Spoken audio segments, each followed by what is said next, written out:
The XFL is going to be the extra fun league.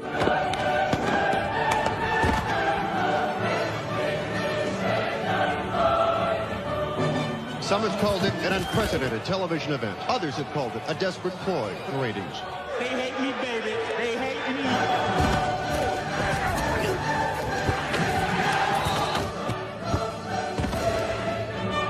The XFL is accused of selling out the dark side of gratuitous violence, tawdry titillation, lousy football, and scripted low-life garbage. Get up and get out there! Anything McMahon touches turns to you-know-what. This will be a blast.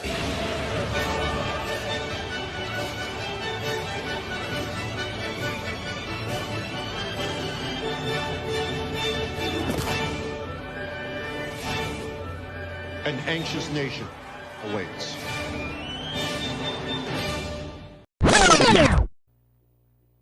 And as we all remember well, 20-some years ago, that did not end well. Greetings, everybody. This is Greg James, and you are listening to XFL America Radio, broadcasting from here in Japan, of all places. I am also the host of the Gridiron Japan podcast and from the 55-yard line on the Sports History Network.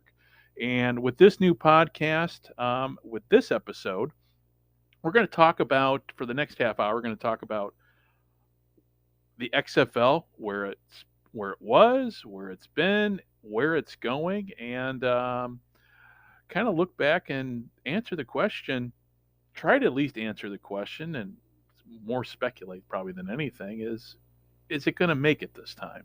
Now, we all remember, I don't know, probably a lot of people who are listening here may not even have been alive when the first XFL came out. And obviously XFL 2.0 lasted all of 5 weeks, which I'm going to be honest with you, I kind of missed because, a lot can happen in 5 weeks. And for all of us, the world changed a lot in 5 weeks back in 2020. So I am here. Like I said, I'm sitting here in my little studio here in Japan, and kind of looking at all the news articles that I'm reading on this new version of the XFL. And I'm going to be straight up with you. I'm kind of a critic of spring football in general. I want to see it succeed. However, with that said, being 55 years old, I've never seen it succeed. The USFL did well last year, obviously. XFL 2.0 was really doing great up until the pandemic. And so as much as I like to say, well, the XFL 2.0 failed, the reality is it did not fail. It call it a tie. Could it have succeeded? Yeah, I think it could have succeeded 2.0. With that said, the pandemic shut everything down, and that's kind of a giant what if question. And we all know what happened with XFL 1.0. And, for those who are advocating spring football, and obviously for those of you who follow me on Twitter, whether it be at CFL America or at Great NFL Funbook, and also at XFL America, at USFL America, got a few of them on Twitter. I think most of you who listen to this probably already kind of know my opinion towards the spring leagues. I'm all for it, but the problem is it's never worked. And so the question I have kind of going into this season, and it's been hard trying to search out I've not found too many people that have been kind of critical of what's going to happen this time around. Now, we do know that the third version of the XFL is completely unrelated, other than name-wise, to what has come in the past. But my questions kind of revolve around business plan. Now, we did see with the AAF and also with XFL 2.0, there were a lot of people in the stands. I mean, attendance I don't think was an issue. But those are the hardcore spring football fans in markets that don't have football teams. So the question is for somebody like me, who is originally from Chicago, okay, how does, I don't have a team in the league. So why should I get excited about it? Now, with that said, the same could have been said some 60 years ago when the American Football League started, and we all know how well that did and how it forced a merger with the NFL. But that is one instance in 60 years where a league succeeded far beyond what anybody expected it to. For most of these new leagues, it ends in failure, plain and simple. Spring football is something that everybody has kind of beat their head against the wall trying to figure out. And I think that there's been enough failures at this point here in 2023 that I would hope that Redbird Capital has kind of figured it out. They've got some great ideas. They've got a lot of money behind them. I'm expecting everybody, unlike the AAF, I'm expecting everybody to get paid. There's also the template with the USFL that was successful. So, yeah, I am very positive about what is coming down the pike. I mean, television contracts are in place.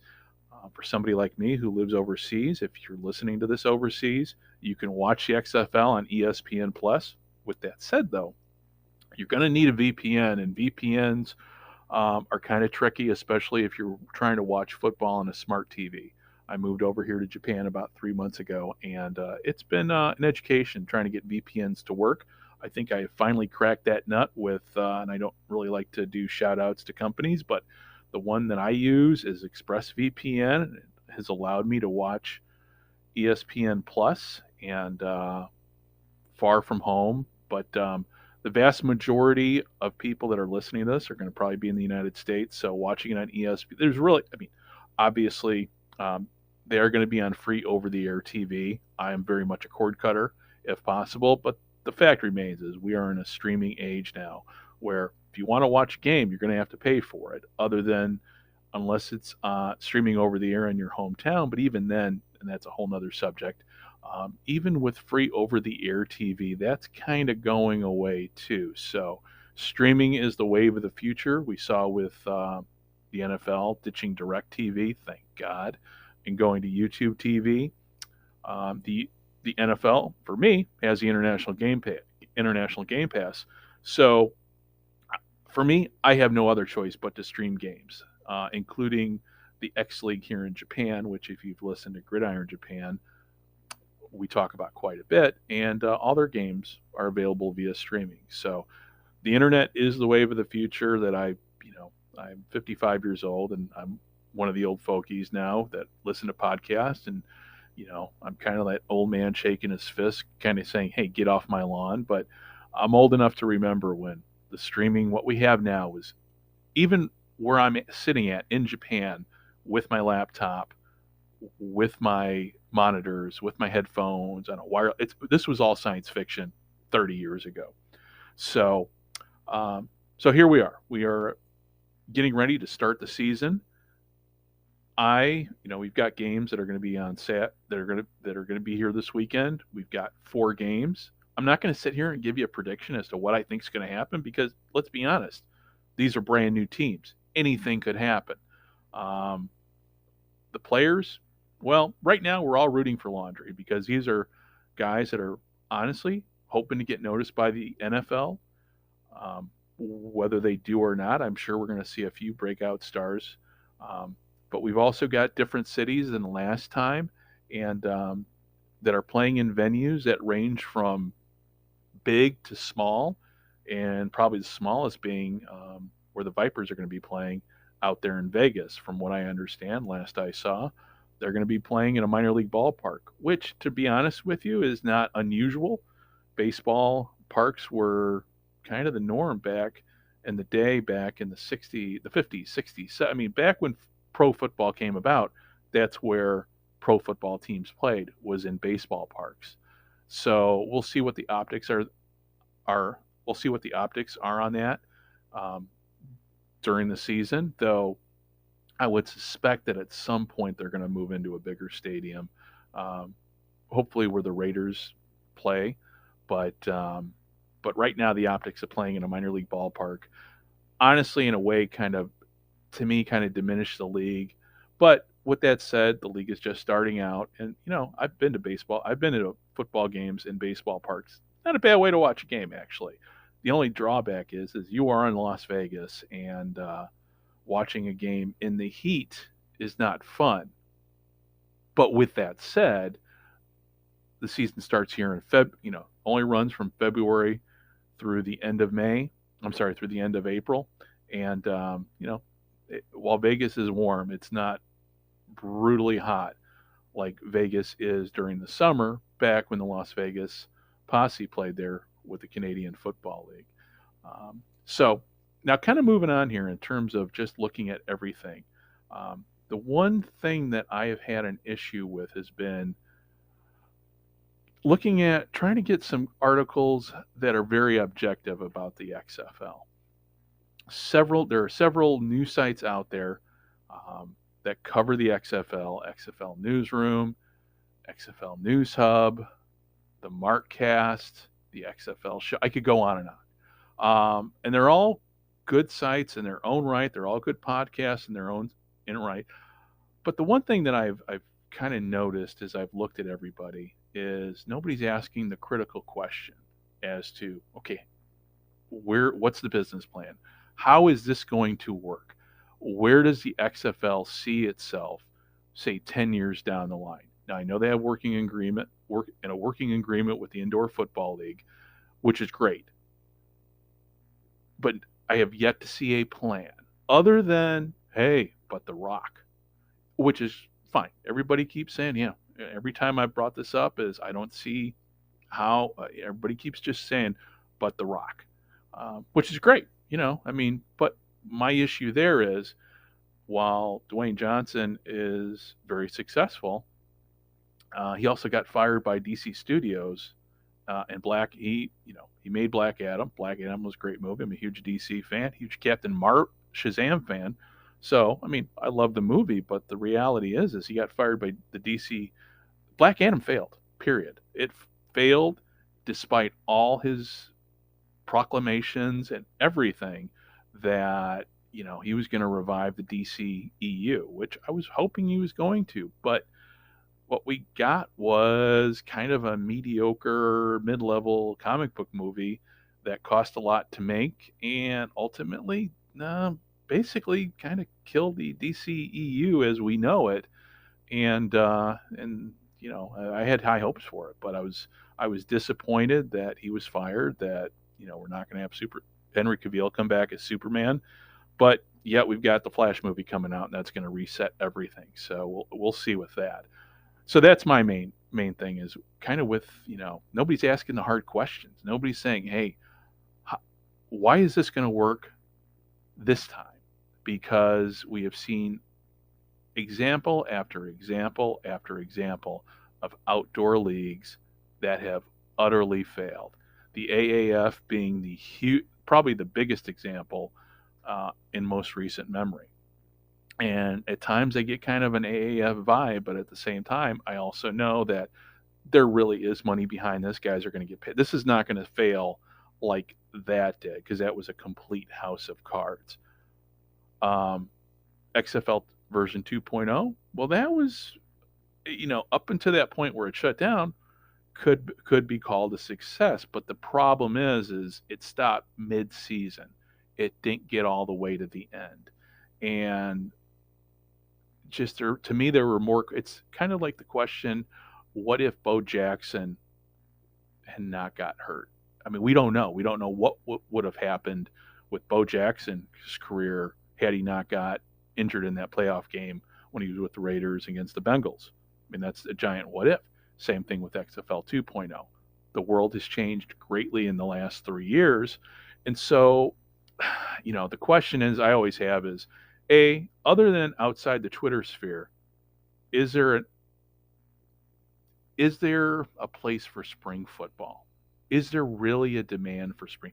Is spring football self-sustainable like the NFL is? Honestly, I don't know. The NFL tried to make spring football work. Back with the World League of American Football, NFL Europe, they couldn't make it work. They lost a lot of money. And the NFL, pretty much prints money at this point. And so that's where I give pause to anybody out there who says XFL 3.0 is going to be a success. Now, right out of the gate, yeah, there's going to be viewers, there's going to be people in stands, but in the long term, can this new league sustain itself? I've heard a lot of, seen a lot of things about, it should merge with the USFL, which honestly, the XFL 2.0 wanted to merge. There was talk about merging with the CFL, and way back when, that seems like that was, a decade ago almost, but it wasn't that long ago. That caused a lot of animosity between CFL fans like myself, based in America, and XFL fans. And the problem there was the XFL fans had no clue as to what the CFL was all about. And the CFL's rules and field dimensions are way different. And there was just so much out there that, hey, personally, I would have loved to have seen a merger between the two leagues. I thought, hell, I saw drawings of how we can make, diagrams of how we can make the fields work in the smaller stadiums in the States, and, kind of come to a compromise, because I think, when it comes to the CFL needs to change its ways. It is a dying league, and I'm not going to pull any punches there. I love it. I'm a huge BC Lions fan, much like Mark Reed at the Markcast. But at the same time, it is a league that has fallen way behind the times. I was in Montreal back in November, and just trying to find CFL merchandise was beyond hard. I found one hat, Montreal Alouettes hat, when I was in the old city of Montreal, but that was it. There was nothing, no marketing or anything. No, the marketing for the CFL is just outright horseshit.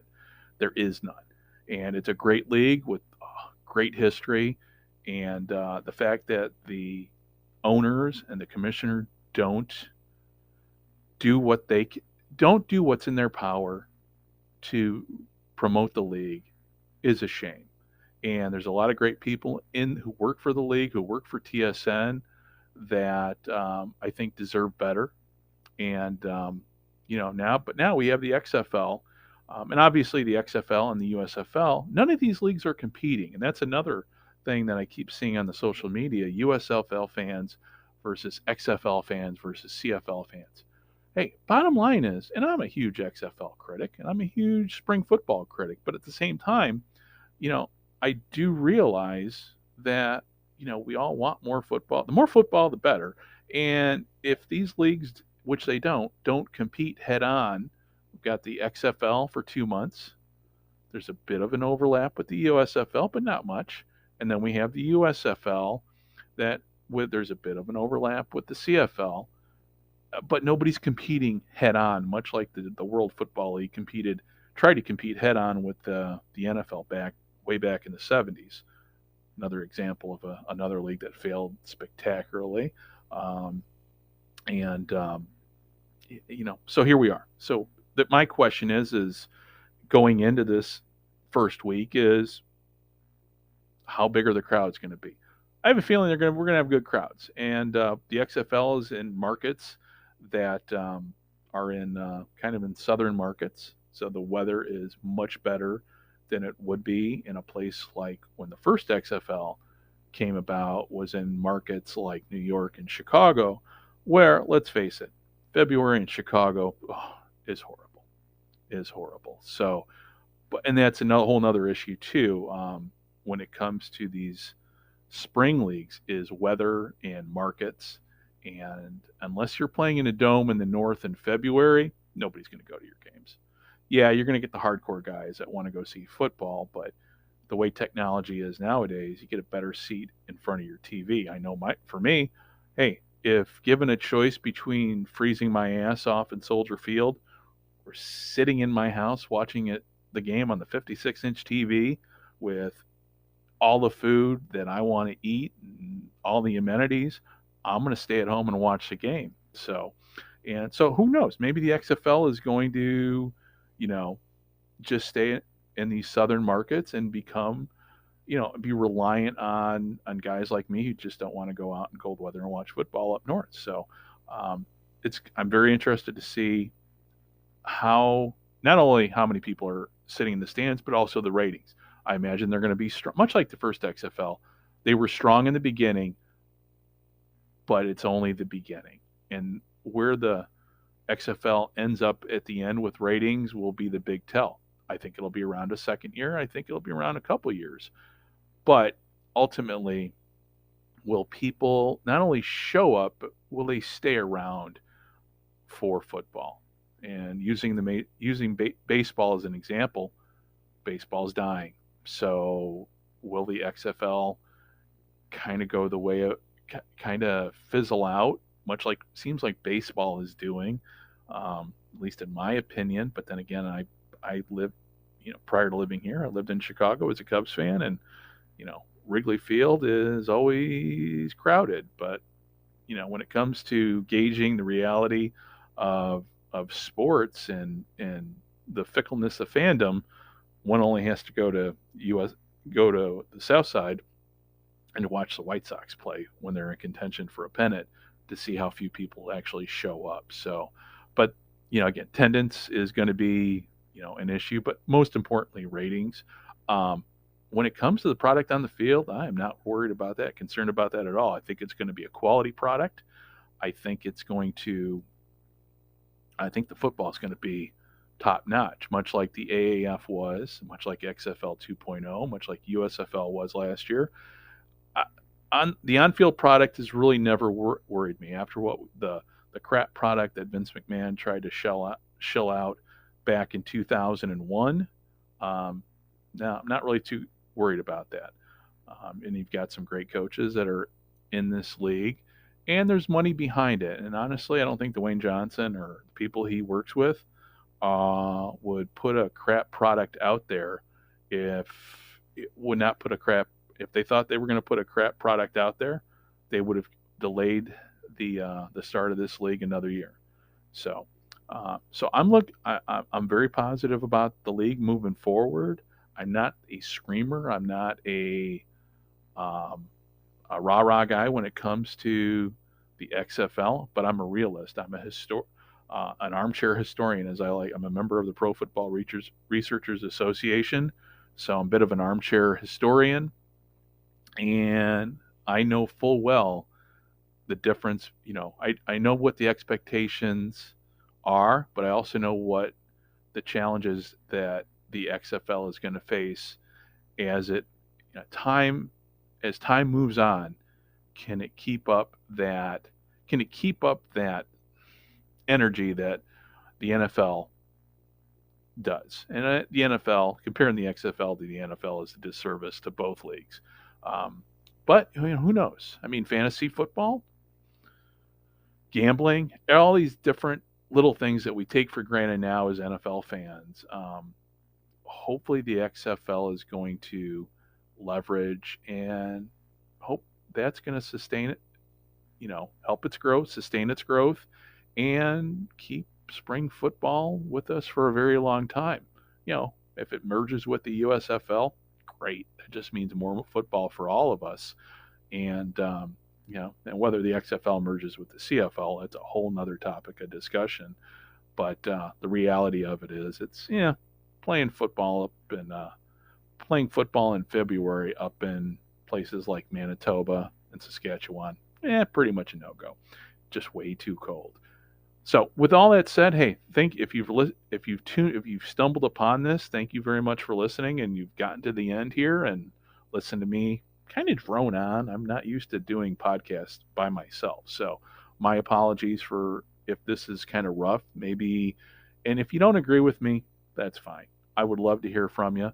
You can find me on Twitter at XFL America. I'm also at CFL America, USFL America, and great NFL fun book. If you just like football nostalgia in general, I post a lot of stuff there. Also, my email is xflamerica@gmail.com. Again, my name is Greg James. Thank you very much for listening, and we will be talking to you next week.